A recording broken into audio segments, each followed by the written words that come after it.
அனைவருக்கும் வணக்கம்.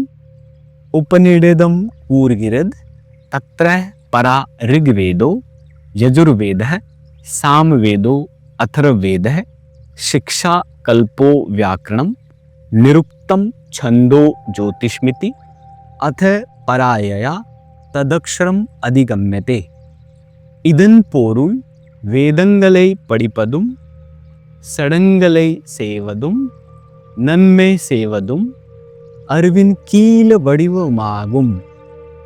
கடவுளை காண்பதும் கடவுளை அறிவதும் அறிவின் உயர்ந்த வடிவமாகும். இதை பற்றி பகவத்கீதையில் பகவான் கிருஷ்ணர் தனது ஒளி வடிவமான நிர்குண ஸ்வரூப தரிசனம் கொடுத்த பிறகு அர்ஜுனனிடம் நாஹம் வேதேன தப்சா ந தானேன ந சேஜயா ஷக்ய ஏவ் விதோ திருஷ்டும் திருஷ்டுமான்சி மாம் யதா என்று கூறுகிறார்.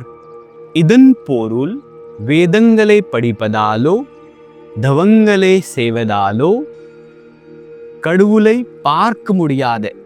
அப்படியானால் நாம் கடவுளை எப்படி காண முடியும்? கிருஷ்ணர் அர்ஜுனனுக்கு கொடுத்த ஞானக்கண் போன்று நமக்கும் ஞானக்கண் தேவை.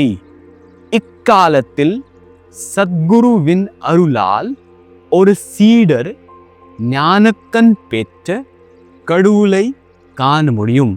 நன்றி, வணக்கம்.